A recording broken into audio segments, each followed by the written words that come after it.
Hello dear friends, आप सभी का वेलकम है आपके अपने यूट्यूब चैनल तनु क्लासेस में। दोस्तों आज का जो सेशन है वो काफी धमाल होने वाला है, काफी झकास होने वाला है, क्योंकि दोस्तों इस वीडियो में हम लोग करने वाले हैं 12th क्लास हिंदी 100 मार्क्स का फर्स्ट चैप्टर जिसका नाम है बातचीत, जो कि बालकृष्ण भट्ट जी के द्वारा लिखा गया था। इसी का दोस्तों हम लोग वीवीआई लघु और दीर्घ क्वेश्चन यानी कि शॉर्ट और लॉन्ग क्वेश्चन को करने वाले हैं। जैसे कि थोड़ा सा आपको बता दें दोस्तों, पहले हम लोग परिचय को पढ़ेंगे। क्या होता है, कभी कभी परिचय से जो है आपका क्वेश्चन पूछ लिया जाता है, तो हम लोग क्या करेंगे, बालकृष्ण भट्ट का पूरा परिचय को देखेंगे जन्म से लेकर के मरण तक। उसके बाद फिर दोस्तों इसका सारांश यानी कि समरी को देखेंगे। कभी कभी आपका समरी 5 नंबर का पूछ लिया जाता है, तो पहले दोस्तों समरी को देखेंगे। इसके बाद इस चैप्टर से जो वीवीआई क्वेश्चन बनेगा यानी कि जो वीवीआई सब्जेक्टिव क्वेश्चन बनेगा दोस्तों, उसको करवाएंगे। सभी क्वेश्चन काफी इंपॉर्टेंट है एग्जाम की दृष्टि से। सभी क्वेश्चन आपके बोर्ड एग्जाम को देख करके बनाया गया है। आप लोग का सेंटअप एग्जाम भी होने वाला है, तो सेंटअप एग्जाम में भी काफी हेल्पफुल होने वाला है ये वीडियो आपका। ठीक है, चलिए फटाफट हम लोग स्टार्ट करते हैं। 12th क्लास हिंदी 100 मार्क्स जिसका फर्स्ट चैप्टर जिसका नाम है बातचीत, जिसके लेखक का नाम है बालकृष्ण भट्ट। तो बातचीत किसके द्वारा लिखा गया था, बालकृष्ण भट्ट के द्वारा लिखा गया था। पहला ऑब्जेक्टिव क्वेश्चन आपका यही बनता है। सबसे पहले दोस्तों बातचीत जो है वो क्या है, एक निबंध है। इस पॉइंट को आप लोग ध्यान रखेंगे, बातचीत जो है वो एक निबंध है। बातचीत जो कि बालकृष्ण भट्ट जी के द्वारा लिखा गया था, उसका जन्म दोस्तों 23 जून 1844 ईस्वी को हुआ था और उसका मृत्यु 20 जुलाई 1914 को। ये पॉइंट को आप लोग ध्यान रखेंगे क्योंकि कई बार आपके बोर्ड एग्जाम में ये क्वेश्चन पूछा जा चुका है, खास करके ऑब्जेक्टिव में। बातचीत का जो लेखक है वो बालकृष्ण भट्ट, यह एक निबंध है। और बालकृष्ण भट्ट जी का जन्म जो है 23 जून 1844 ईस्वी को हुआ था। वहीं पे उसका मृत्यु जो है, निधन जो है 20 जुलाई 1914 ईस्वी को हुआ था। निवास स्थान वो कहां रहते थे दोस्तों, इलाहाबाद उत्तर प्रदेश। इलाहाबाद एक जिला का नाम है जो कि उत्तर प्रदेश में है, ये वहीं पे रहते थे। तो इसका निवास स्थान इलाहाबाद उत्तर प्रदेश। माता का नाम है उसका पार्वती देवी और पिता का नाम है दोस्तों बेनी प्रसाद भट्ट। बेनी प्रसाद भट्ट पिताजी का नाम, माता का नाम पार्वती देवी। एमसीक्यू में पूछा जाता है। बालकृष्ण भट्ट जो है वो गद्यकार थे। क्या थे, गद्यकार थे। तो right answer, sorry, Balkrishna Bhatt जो है वो गद्यकार थे। अब यहां पर थोड़ा सा आप इंट्रोडक्शन देख लीजिए।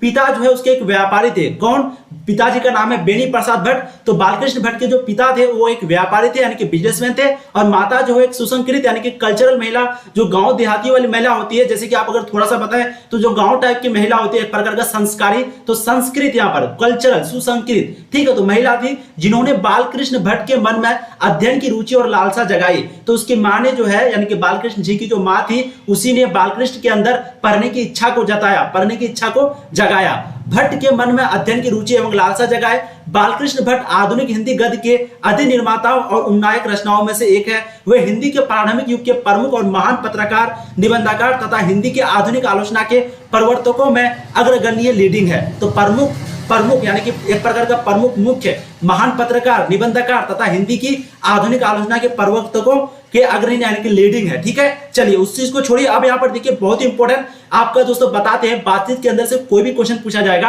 आप आराम से देख लेंगे, आराम से दे देंगे अगर आप ये परिचय पढ़ लेते हैं तो ध्यान से सुनिए आप लोग। देखिए बातचीत, लेखक परिचय बालकृष्ण भट्ट 1844 से लेकर के 1914 यानी कि इसकी पैदाइश 1844 ईस्वी को हुआ था और इसकी जो मृत्यु है वो 1914 को हुआ था। सबसे पहले इसका परिचय देखते हैं। तो हिंदी के प्रारंभिक युग के, ध्यान से अगर आप लोग यहाँ पर देखेंगे तो हिंदी के प्रारंभिक युग के प्रमुख पत्रकार, निबंधकार तथा हिंदी के आधुनिक आलोचना के प्रवर्तकों के अग्रगण्य बालकृष्ण भट्ट का जन्म 23 जून 1844 ईस्वी के दिन हुआ था।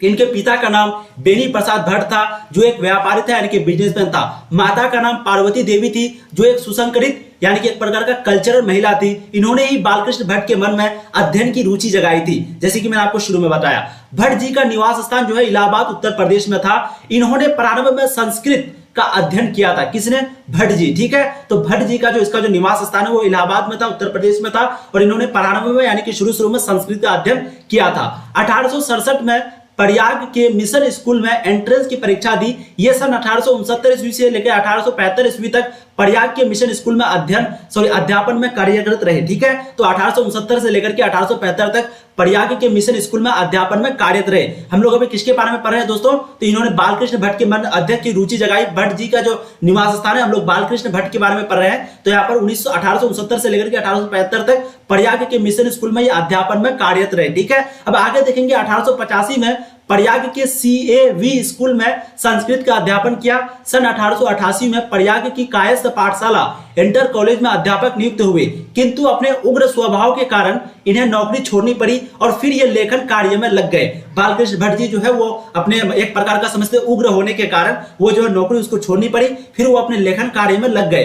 फिर पिता के निधन उपरांत यानी कि एक प्रकार का गरीबी, तो पिता के मरने के बाद इन्हें विषम परिस्थितियों का सामना करना पड़ा। तो पिताजी की मृत्यु के बाद इन्हें विषम यानी कि बहुत कठिन परिस्थितियों का सामना करना पड़ा। इन्होंने भारतेंदु हरिश्चंद्र की प्रेरणा से सन 1877 में हिंदी प्रदीप नामक मासिक पत्रिका निकाली। प्रारंभ की ओर इसे 33 वर्षों तक निकालते रहे। इन्होंने देखिए ध्यान से आप लोग यहाँ पर देखेंगे तो 1870 में हिंदी प्रदीप क्या है, हिंदी प्रदीप नामक एक मासिक पत्रिका निकाली और शुरू की और इसे 33 वर्षों तक निकालते रहे। इन्होंने घोर आर्थिक संकटों से जूझते हुए हिम्मत से काम लिया और साहित्य के बालकृष्ण भट्ट का निधन 20 जुलाई 1914 के दिन हुआ। 1914 हो गया 1914 होगा, सॉरी 1844 से लेकर के 1914 यहाँ पर, ठीक है। डेट अगर शुरू में गलत बोला तो कोई बात नहीं, आप लोग मिस्टेक को माफ करिएगा। देखिए जो कि हिंदी साहित्य के लिए एक आपको देखिए डेट जो है ना वो सबको याद नहीं रहता है, प्लीज कम से कम एग्जाम तक आप लोग डेट को याद रखिए। फरवरी में आपका एग्जाम होगा तो फरवरी तक कम से कम आपको डेट, जैसे अभी मुझे डेट कंफर्म याद नहीं होता, मैं डेट देख करके ही बताता हूँ जब भी बताता हूँ, ठीक है। तो आप लोग ये कोशिश कीजिए कि एग्जाम तक डेट याद रखिए कैसे भी करके, उसके बाद फिर भूल जाइए खा जाइए कोई दिक्कत नहीं। और डेट हर बार पूछा जाता है, खास करके डेट ऑफ बर्थ हो गया, कब क्या हुआ, ये सारा चीज, ठीक है। तो ये हम लोग थोड़ा बहुत परिचय देख लिए। अब इसका देखते हैं दोस्तों रचनाएं, ठीक है, बहुत इंपॉर्टेंट है। बालकृष्ण भट्ट की प्रमुख रचनाएं निम्नलिखित है। सबसे पहला है आपका उपन्यास, रहस्य कथा, नूतन ब्रह्मचारी, गुप्त बैरी, 100 आजान एक सुजान, रसातल यात्रा, उचित दक्षिणा, हमारी घड़ी, उसके बाद सद्भाव का अभाव। तो दोस्तों बहुत ही इंपॉर्टेंट है, इसको आप स्क्रीनशॉट ले लीजिए, ये पूछा जाता है, उसका रचना जो पूछा जाता है अक्सर। यहाँ पर आपका 100 आजान एक अजान पूछा जा चुका है, उचित दक्षिण नूतन ब्रह्मचारी ये भी पूछा जा चुका है, तो बहुत ही इंपॉर्टेंट है। हमारी घड़ी ये भी पूछा जा चुका है। अब यहाँ पर इसके नाटक देखते हैं तो पद्मावती, किरातार्जुनीय, वेणी संहार, शिशुपाल वध, या फिर एक है नल दमयंती या दमयंती स्वयंवर, ठीक है, स्वयंवर। थोड़ा सा वर्ड जल्दी नहीं करता लेकिन आप लोग ध्यान से पढ़ लीजिए अपने से। शिक्षादान, चंद्रसेन, सीता वनवास, पतित पंचम, मेघनाथ वध, विरहनला, या फिर एक है आपका इंग्लैंड स्वेरी, ठीक है, और भारत जननी, कट्टर सूम की एक नकल, भारतवर्ष और कली। दो इसमें जो इंपॉर्टेंट है नाटक जो इंपॉर्टेंट है तो यहाँ तक आपका इंपॉर्टेंट है, यहाँ तक सॉरी सीता वनवास से इंपॉर्टेंट है, तो इसको आप प्लीज नोट करेंगे, अच्छे से इसको देखेंगे, ठीक है। बहुत ही बार पूछा गया है ये नाटक के बारे में, ये बालकृष्ण भट्ट जी के नाटक है, ये उपन्यास है। अब तीसरा चीज देखेंगे प्रहसन, जैसा काम वैसा परिणाम। ये सभी हम लोग क्या देख रहे हैं, ये रचनाएं देख रहे हैं, ये रचनाएं देख रहे हो। तो रचनाएं के अंदर भी कई कैटेगरी को बांटा गया है, एक उपन्यास में, एक नाटक में, एक प्रहसन में, क्योंकि ये सभी चीजों में वो थे, ठीक है। जैसा काम वैसा परिणाम, नई रोशनी का विषय, आचार विनम्बन आदि, निबंध लगभग, उसके बाद 1000 निबंध जो कि हिंदी साहित्य की अनमोल धरोहर है। भट्ट निबंध माला नाम से 2 खंडों में प्रकाशित एक संग्रह है। इसके अतिरिक्त सन 1881 में की गई वेदों की युतिपूर्ण समीक्षा तथा 1886 में लाला श्रीनिवास दास के संयोगिता स्वयंवर की आलोचना। अब साहित्यिक विशेषताएं, इसको ध्यान से देखिए। बालकृष्ण भट्ट भारतेंदु युग के प्रमुख साहित्यकारों में से एक है। इन्होंने आधुनिक हिंदी साहित्य को अपने जनधर्मी व्यक्तित्व और लेखन से एक नवीन धरातल दिशा तथा रंग रूप प्रदान किया। अपने युग के सर्वाधिक मुखर, तेजस्वी तथा सक्रिय गोल्डन सीरीज पासपोर्ट सौभाग्यकार रहे। इन्होंने बाल विवाह, स्त्री शिक्षा, महिला स्वातंत्र्य, कृषकों की पीड़ा, अंग्रेजी शिक्षा, देश प्रेम, अंधविश्वास आदि सामाजिक विषयों पर खुलकर साहित्य सर्जन किया। तो ये जितना भी बाल विवाह हो गया, स्त्री महिला को नहीं पढ़ाया जाता था, बाल विवाह किया जाता था, तो कृषकों की पीड़ा, कृषकों को एक प्रकार का बहुत उस पर अत्याचार किया जाता था, इन सभी चीजों पर उसने खुलकर आवाज उठाई। अब बातचीत पट के सारांश कभी कभी 5 नंबर का पूछ लेता है और बातचीत का बहुत ही इंपॉर्टेंट है, इसलिए प्लीज आप लोग यहाँ पर समरी को ध्यान से देखिए, सारांश को ध्यान से देखिए। देखिए प्रस्तुत कहानी बातचीत के लेखक महान पत्रकार बालकृष्ण भट्ट है। बालकृष्ण भट्ट आधुनिक हिंदी गद्य के आदि निर्माताओं और उन्नायक। देखिए समरी पूछे, सारांश पूछे, कुछ पूछे, बालकृष्ण भट्ट के बारे में पहले पूरा लिख दीजिए, उसका थोड़ा सा बता दीजिए कि भाई बातचीत के अंदर क्या क्या है, ठीक है। तो बालकृष्ण भट्ट आधुनिक हिंदी गद्य के आदि निर्माताओं और उन्नायक रचनाकारों में से एक है। बालकृष्ण भट्ट जी बातचीत निबंध के माध्यम से मनुष्य की ईश्वर द्वारा दी गई अनमोल वस्तु वाक शक्ति का सही इस्तेमाल करने को बताते हैं। महान लेखक बताते हैं कि यदि मनुष्य में वाक शक्ति ना होती तो हम नहीं जानते कि इस गूंगी सृष्टि का क्या हाल होता। सब लोग मानो लुंज पुंज अवस्था में एक कोने में बैठा दिए गए होते। लेखक बातचीत के विभिन्न तरीके भी बताते हैं, यथा घरेलू बातचीत, मन रमाने का ढंग वो बताते हैं कि जहां आदमी की अपने जिंदगी मजेदार बनाने के लिए खाने पीने चलने फिरने आदि की जरूरत है, उसी प्रकार बातचीत की भी अत्यंत आपयकता है। हमारे मन में जो कुछ मवाद, गंदगी या धुआं जमा रहता है, वह बातचीत के जरिए भाप बनकर हमारे मन में बाहर निकल पड़ता है। इससे हमारा चित्त हल्का और स्वच्छ परम आनंद में मग्न हो जाता है। हमारे जीवन में बातचीत का भी एक खास तरह का मजा होता है। यहाँ नहीं, देखिए यहाँ पर बात जो हो रही है, दो आदमी जब बातचीत करता है तो वो एक प्रकार का पर्सनल बात करता है। जब तीन आदमी बातचीत करता है तो उसमें से एक आदमी का मजाक बनाता है। आपको बात मालूम है? तो उसी चीज के बारे में यहाँ पर बता रहा है कि इससे हमारा चित्त जो है हल्का हो जाता है, यानी कि बातचीत से हमारा चित्त हल्का हो जाता है, मन जो है बहुत शांति हो जाता है। हमारे जीवन में बातचीत का भी एक खास तरह का मजा होता है। यही नहीं, भट्ट जी बतलाते हैं कि जब तक मनुष्य बोलता नहीं तब तक उसका गुण दोष प्रकट नहीं होता। उसका गुण हो गया, जो उसके अंदर गुण है, जो उसके अंदर खासियत है, जो इसका दोष है, कमी है, वो कभी प्रकट नहीं होता जब तक वो बोलेगा नहीं। महान विद्वान वेन जॉनसन का कहना है कि बोलने से ही मनुष्य के रूप का सही साक्षात्कार हो पाता है। वे कहते हैं कि 4 से अधिक की बातचीत तो केवल राम रमोवल कहलाएगी। यूरोप यानी कि यूरोप के लोगों से बातचीत का हुनर है, जिसे आर्ट ऑफ कन्वर्सेशन कहते हैं। ये क्वेश्चन पूछा भी गया, मैं आपको इसी वीडियो में करवाऊंगा। आर्ट ऑफ कन्वर्सेशन कहते हैं। इस प्रसंग में ऐसे चतुराई से प्रसंग छोड़े जाते हैं कि जिन्हें कान को सुन अत्यंत सुख मिलता है। हिंदी में इसका नाम सुहृद गोष्ठी है। क्या है? सुहृद गोष्ठी है। बालकृष्ण भट्ट बातचीत का उत्तम तरीका यह मानते हैं कि हम वह शक्ति पैदा करें कि अपने आप बात कर लिया करें। इस प्रकार आर्ट ऑफ कन्वर्सेशन, बहुत ही इंपॉर्टेंट बात कही यहाँ पर, आपके अंदर ऐसी खासियत होना चाहिए, ऐसी खूबी होना चाहिए ताकि लोग आपसे बातचीत करना चाहे। ये कब होगा? जब आप अच्छे से पढ़ेंगे, जब आपको ज्यादा नॉलेज होगा, जब आप कोई अच्छा काम करेंगे, नाम करेंगे, तभी तो होगा। तो आर्ट ऑफ कन्वर्सेशन मनुष्य के द्वारा आपस में बातचीत की उत्तम कला है, आर्ट है, जिसके द्वारा बातचीत को हमेशा आनंदमय बनाए रहते हैं। तो दोस्तों ये कुछ था आपका बालकृष्ण भट्ट यानी कि बातचीत चैप्टर का इंपॉर्टेंट, बहुत ही इंपॉर्टेंट दोस्तों। उसका मैंने आपको थोड़ा सा ऑब्जेक्टिव पॉइंट से बताया। ऑब्जेक्टिव में कभी कभी ये क्वेश्चन पूछा जाता है तो उसको भी बताया, फिर उसका परिचय भी दोस्तों मैंने आपको बताया, फिर दोस्तों उसका मैंने आपको समरी यानी कि सारांश बताया बातचीत चैप्टर का।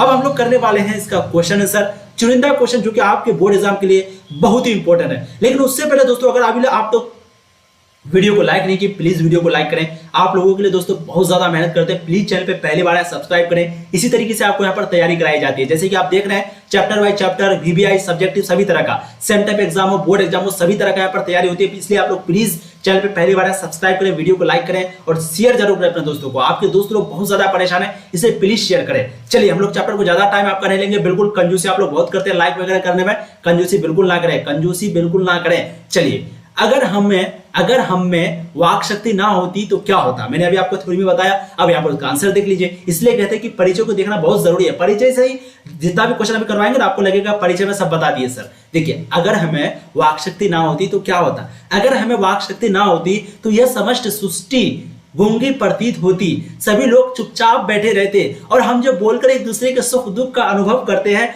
वाक शक्ति ना होने के कारण एक दूसरे से कह सुने भी नहीं पाते और ना ही अनुभव कर पाते। एक प्रकार का वाक शक्ति का आप अपने शब्दों में भी लिख सकते हैं, क्योंकि एग्जाम में पूछता है सर विद्यार्थी अपने शब्दों में लिखें। तो देखिए, आप लिख सकते हैं कि अगर हम वाक शक्ति ना होती तो हम एक दूसरे से नहीं बोलते, तो एक प्रकार का हम गूंगे कहलाते। हम कभी उसके बारे में नहीं जान पाते, वो कभी मेरे बारे में नहीं जान पाता, हम आपसे बात नहीं करते तो मेरा मन नहीं लगता। एक प्रकार का समझ सकते हैं आप लोग, एक प्रकार का बंधा हुआ घुटन जैसा होता, टेंशन में आ जाते, तनाव में आ जाते, सही जगह मतलब कहीं पे मन नहीं करता, यानी कि अपने मन से आप कुछ भी ले सकते हैं पूरा, ठीक है। तो वाक शक्ति नहीं होती तो कुछ इस प्रकार का प्रॉब्लम होता।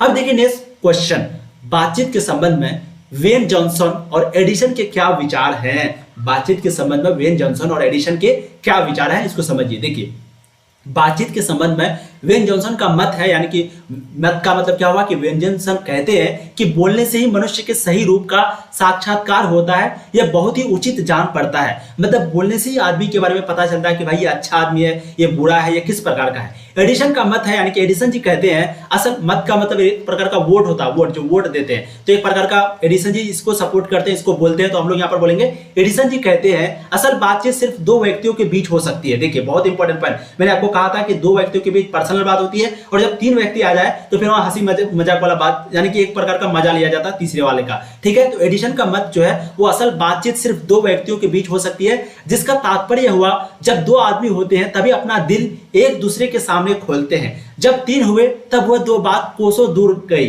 तो जब 3 हो जाते हैं फिर वो बात, यानी कि दिल वाली जो बात है वो बहुत दूर चली जाती है।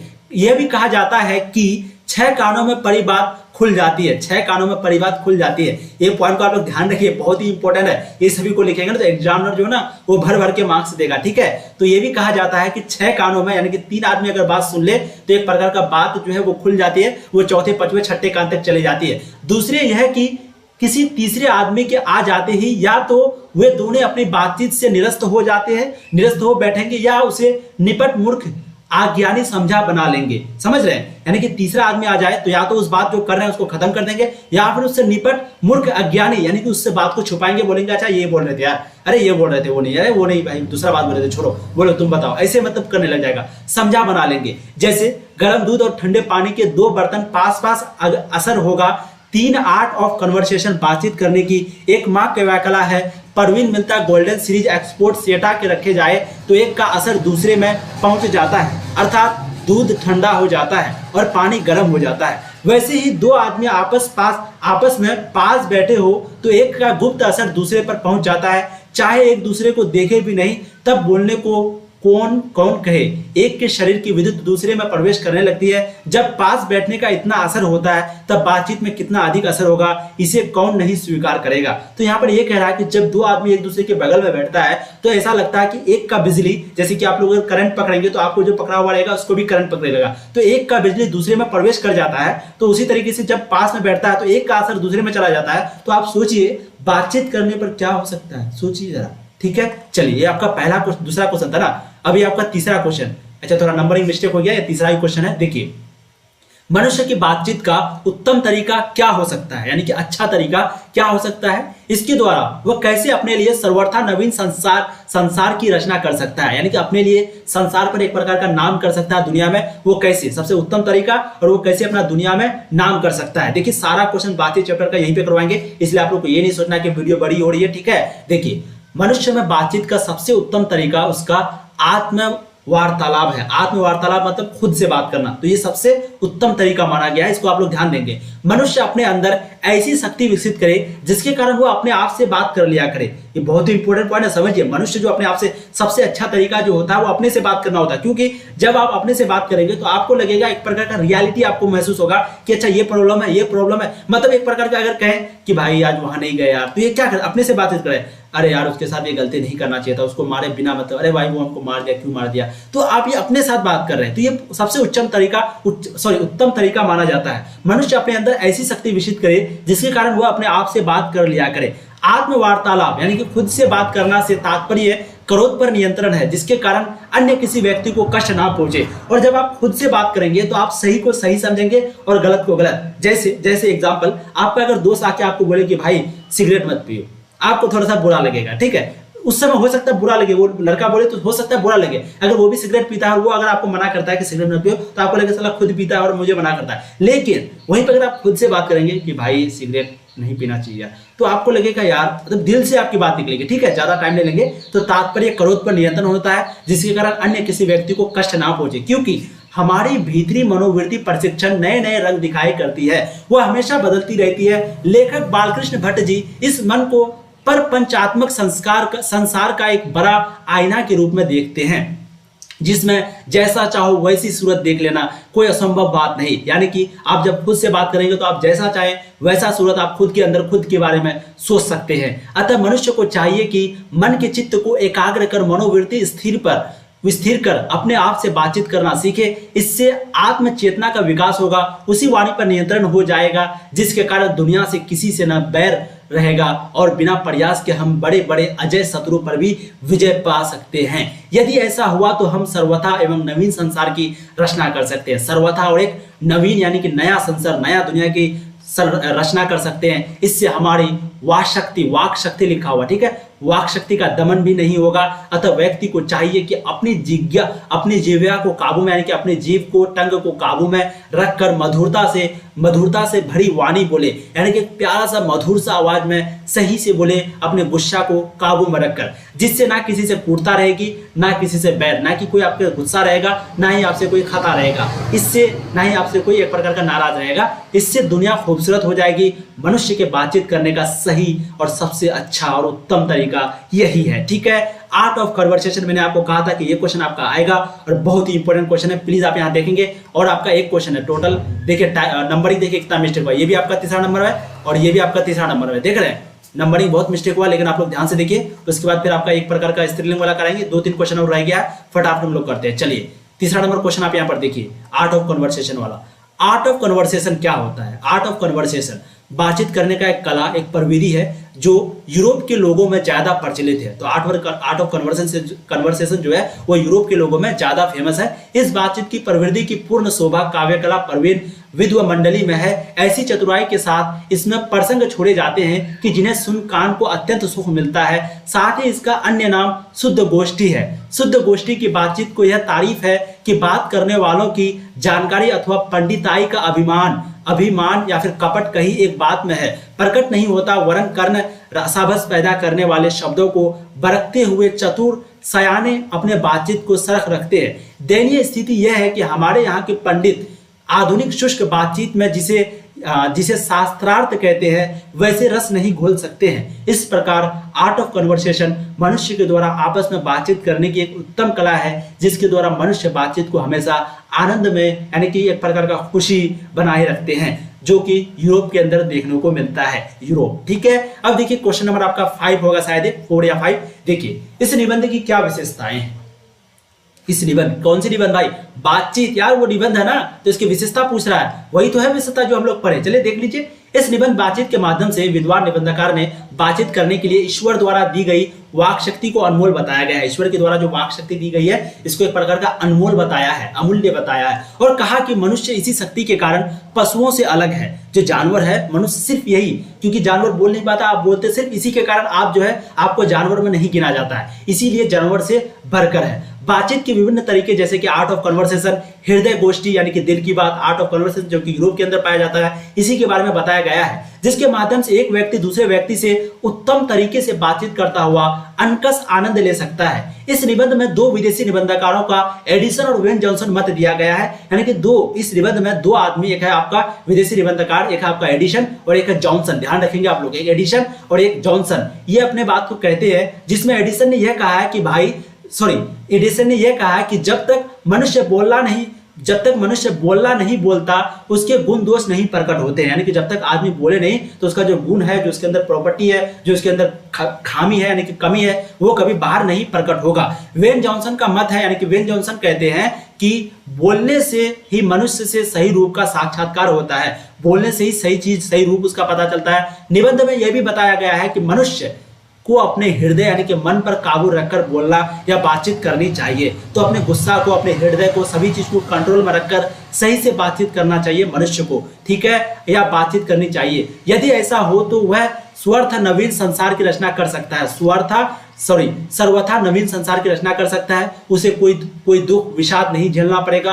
बातचीत मनुष्य को अपनी जिंदगी मजेदार बनाने का एक जरिया भी है। लोग यदि बातचीत के दौरान चुकीली बात कह दे तो लोग हंसने लगते हैं, जिससे प्रचंड सुख भाव का बोध होता है। एक प्रकार का, जैसे कि 3 आदमी बैठे हुए और आप किसी का मजा ले, तो जो 2 आदमी है वो हंसते हैं, लेकिन एक आदमी जिसका मजा लेते हैं वो बेचारा बहुत दुख हो जाता। तो उसी को कह रहा है, जिससे प्रचंड सुख भाव का बोध होता है। बातचीत मन बहलाव का माध्यम तो है ही, बातचीत जो है वो माध्यम, एक मन बहलाव का माध्यम तो है।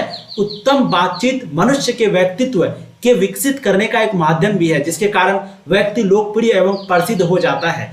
वाक्य प्रयोग द्वारा लिंग निर्णय करे शक्ति उद्देश्य बात। ध्यान से देखेंगे इस पॉइंट को। थोड़ा सा बैक हो गया, सॉरी।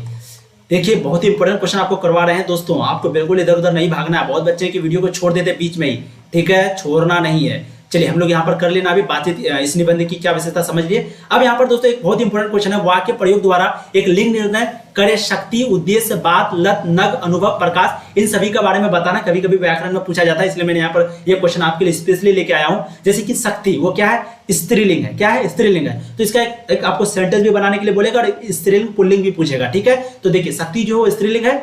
सेंटेंस देख लीजिए, ईश्वर की शक्ति अपरंपार है। उद्देश्य ये पुल्लिंग है, आपका उद्देश्य महान होना चाहिए। बात ये स्त्रीलिंग है, हमें संजीदगी से बात करनी चाहिए। लत ये पुल्लिंग है, उसे शराब की लत पड़ गई। नग ये पुल्लिंग है, राम की अंगूठी में नग चमकता है। यहाँ पर शराब की लत पड़ गई, ये पुल्लिंग तो है, लेकिन यहाँ पर लत जो है एक प्रकार का, यहाँ पर हम लोग को शराब से हम लोग ये कर रहे हैं, इसलिए यहाँ पर गई लिखा हुआ, ठीक है। ये नहीं कहेंगे सर या तो गई है ये स्त्रीलिंग होना चाहिए, नहीं। लत जो है वो पुल्लिंग है, उसे शराब की लत पड़ गई। जितने भी लगभग महंगे चीज होते हैं वो पुल्लिंग होते हैं, और जितने खराब चीज होते हैं वो पुल्लिंग होते हैं। थोड़ा सा आप लोग ध्यान रखिएगा स्पेशल में। तो नग जो है पुल्लिंग है, राम की अंगूठी में नग चमकता है। अनुभव स्त्रीलिंग है, ईश्वर का अनुभव करो। प्रकाश वो पुल्लिंग है, सूर्य का प्रकाश बड़ा तीक्ष्ण था और तीक्ष्ण था। उसके बाद रंग जो है पुल्लिंग है, उसका रंग काला है। रंग जो है वो पुल्लिंग है, तो ये खराब चीज है। बोलते ना भाई वो काला है तो उसका रंग काला है, ये पुल्लिंग है। विवाह ये पुल्लिंग है, राम सीता का विवाह हुआ। दांत ये पुल्लिंग है, उसका दांत टूट गया। अब यहाँ पर एक और क्वेश्चन पूछ रहा, लास्ट क्वेश्चन है, व्याख्या करें। बहुत इंपॉर्टेंट क्वेश्चन है, लेकिन आप लोग मुझे लगता है सोच रहे हैं कि सर इतना बड़ा वीडियो कैसे होगा, कैसे होगा। देखिए कैसे होगा, नहीं होगा। तो यहाँ पर देखिए क्वेश्चन क्या पूछ रहा है, पहले क्वेश्चन को एक बार पढ़ लेते हैं। हमारी भीतरी मनोवृत्ति प्रतिक्षण नए नए रंग दिखाया करती है। वह पर पंचात्मक संसार का एक बड़ा भारी आईना है, जिसमें जैसे चाहो वैसी सूरत देख लेना कोई दुर्घट बात नहीं है। सच है जब तक मनुष्य बोलता नहीं तब तक उसका गुण दोष प्रकट नहीं होता। तो इसके बारे में तो व्याख्या आप आराम से कर सकते हैं। एक ये क्वेश्चन आपका बच गया, तो क्या करें, इसको कंप्लीट कर दें। चलिए ना, तो इसको पार्ट 2 में कंप्लीट करेंगे, या फिर चैप्टर 2 में, अगर चैप्टर 2 या चैप्टर 3 छोटा रहेगा ना तो वहीं पे इस क्वेश्चन को हम लोग डील कर लेंगे, ठीक है, चैप्टर 2 में। तो दोस्तों आज हम लोग यहीं तक रहने देते, क्योंकि वीडियो लंबी बन जाती है, फिर मैं भी नहीं सोचता हूं कि ज्यादा टाइम आदमी का वेस्ट नहीं करना चाहिए। तो दोस्तों आज की सीरीज में हम लोग 12th क्लास हिंदी का फर्स्ट चैप्टर, जिसका नाम है बातचीत, जो कि बालकृष्ण भट्ट जी इसके लेखक है। ये क्या है, एक निबंध है। तो इसी के बारे में हम लोग संपूर्ण शॉर्ट और लॉन्ग क्वेश्चन को किए, और कुछ आपको ऑब्जेक्टिव क्वेश्चन भी करवाए। और इसके बाद आपको एक भी वीडियो मतलब कि देखने की जरूरत नहीं पड़ेगी, क्योंकि सभी क्वेश्चन आपका यहीं पे करवा दिया गया है। बस आपको रिवीजन करना है। और ये आपका चैप्टर 1 था। इसी तरीके से आपका chapter 2, chapter 3, chapter by chapter सारा हिंदी का आएगा। इसलिए अगर आप चैनल पे पहली बार जुड़े हैं तो चैनल को सब्सक्राइब कर लीजिए। इसी तरीके से आपको यहाँ पर पढ़ाई जाती है। और दोस्तों प्लीज अभी तक अगर वीडियो को लाइक नहीं किया तो यार क्या कर रहे हो यार, वीडियो को लाइक करो भाई, करो यार, बहुत मेहनत करते हैं, कंजूसी करते हो आप लोग। वीडियो को लाइक करो, चैनल को सब्सक्राइब करो, और प्लीज शेयर करें अपने दोस्तों को। आपके दोस्त लोग बहुत ज्यादा परेशान हैं, इसलिए प्लीज बताएं उनको कि यहाँ पर अच्छे से तैयारी होती है। अगर आप आर्ट्स के स्टूडेंट हैं तो प्लीज चैनल को सब्सक्राइब करें, साइंस के तो भी सब्सक्राइब करें, क्योंकि यहाँ पर दोनों पढ़ाई होती है। अगर आप देखेंगे तो आर्ट के लिए तनु क्लासेस आर्टकॉम चैनल है, साइंस के लिए तनु क्लासेस चैनल है, इसलिए दोनों चैनल को आप जरूर जाकर सब्सक्राइब करें, जो भी जिस फील्ड के छात्र हैं। चलिए फिर मिलेंगे वीडियो में, तब तक के लिए आप लोग पढ़ाई करते रहिए, अच्छे से पढ़िए, स्वस्थ रहिए, मस्त रहिए और अच्छे से मेहनत कीजिए। फिर मिलेंगे वीडियो में, तब तक के लिए जय हिंद।